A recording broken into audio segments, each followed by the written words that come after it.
लेकिन अर्जुन कहते हैं कि कैसे उठाऊं, क्यों उठाऊं, सामने तो सब अपने हैं, किसको मारूं। यह संशय है कि जो भगवान आदेश करते हैं वहां पर उनको करने में समस्या आ रही है, और वहां पर संशय नहीं है, समर्पण है। और आज यही कारण है कि हनुमान जी के इतने मंदिर हैं जिनमें भगवान श्री राम के भी नहीं हैं, और अर्जुन की कहीं पूजा नहीं होती, कहीं मंदिर नहीं मिलेगा। ये संशय और समर्पण की बात है, ये बताने का प्रयास करते हैं हमारे गुरु जी, जो यहाँ पर लगातार आज 5वां दिवस है। 2 दिन की कथा और है, लेकिन ये जो पंडाल है खाली खाली हमको लग रहा है। इतनी बड़ी कॉलोनी है, हम तो चाहते हैं कि हमारी बैठक व्यवस्था ध्वस्त हो जाए। हम चाहते हैं कि हम बाहर तक अपना विस्तार कर दें अगर आप लोग आए, लेकिन संख्या अभी भी मात्र 2 दिवस और बाकी है। आप लोगों से अपील करेंगे, आह्वान करेंगे कि आप सभी लोग ज्यादा से ज्यादा आए यहाँ पर और इस अनुष्ठान को सफल बनाएं। अब तन से और मन से गुरु जी यही कहते हैं कि शरीर सबका सुंदर होता है, मन सबका सुंदर होता है, सुंदर बनाना पड़ता है।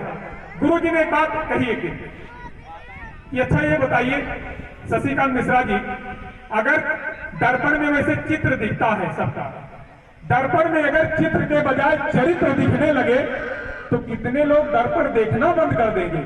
व्यक्ति किस तरह का भाव मन में रखता है और किस तरह का भाव बाहर रखता है, इसके लिए उन्होंने बताया कि अगर मन को भी सही करना है, तन को भी सही करना है, तो भगवान रघुनाथ की कथा में आइए। और 5वां दिवस चल रहा है, 2 दिन और बाकी है मात्र।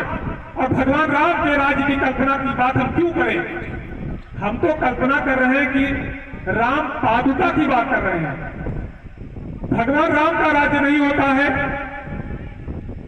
उनकी चरण पादुका का राज्य होता है। रात के अंधेरे में आधी रात्रि को आसमान से बहुत ऊंचाई पर एक बंदर जाता हुआ मार गिराया जाता है। इतनी सुरक्षित सी सीमाएं हमारे उस देश की कि रात्रि के अंधेरे में भी अंतरिक्ष से जाता हुआ बानर, बंदर या फिर दुश्मन जो भी समझ के उसमें मार गिराया गया। कहीं न कहीं मोदी जी भी ने सर्जिकल स्ट्राइक करके कुछ इसी तरह का प्रयास किया है, हमें लग रहा है वो भी वही कर रहे हैं। और मंदिर का शिलान्यास करके वो भी वही कर रहे हैं जो बाबा तुलसीदास किए। आप सभी लोग एक बार जोरदार ताली हमारे कथा व्यास महाराज जी के लिए बजा दें। उसके बाद हम बुलाएंगे कुछ अपने साथियों को, कुछ बहनों को, जिन्हें आशीर्वाद के लिए व्यासपीठ पर जाना है। लेकिन राम है क्या, हमें समझना है। गुरु जी यही कहते हैं कि हम लोग मंत्रों को जान नहीं पाते हैं, मंत्र दूसरे को कोई बताता नहीं, इसलिए ये विद्या गायब होती जा रही है हमारे समाज से। वैसे जो आज अल्ट्रासाउंड है, ये मंत्र के ध्वनि विस्तारक, ध्वनि के आधार पर ही अल्ट्रासाउंड का ये यंत्र बनाया गया है। और मंत्र है क्या, शब्दों का एक शानदार समन्वय ही मंत्र है। और मंत्रों का अच्छा उच्चारण करके शरीर में आनंद भी आता है और व्याधियां भी दूर होती हैं। यदि हम राम के बारे में नहीं जानते हैं तो राम कथा अगर समाप्त हो जाएगी तो राम कथा का ये हमारे जो अध्यक्ष हैं राम कथा समिति के, उनका प्रयास बेकार जाएगा।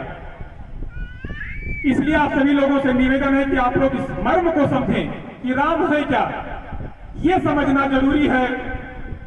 उसके बाद हमारा ये प्रयास जो लगातार 12वां साल है साथियों, ये आप लोगों के सहयोग से हो रहा है और सहयोग आपका मिलना जरूरी है, भंडारे के लिए भी और कथा संचालन के लिए भी। इसीलिए रहीम दास जी ने कहा कि रहीमन पंछी के पिए घटे न सरिता नीर, और दान दिए धन ना घटे जो सहाय रघुवीर।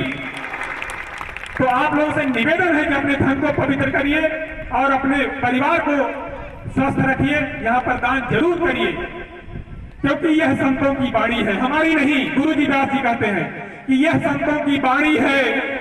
खाया पिया जो तन को लगेगा, दान किया जो संग में चलेगा, और रखे हुए में जंग लगेगा। इसलिए उस धन का शुद्धिकरण कर लीजिए।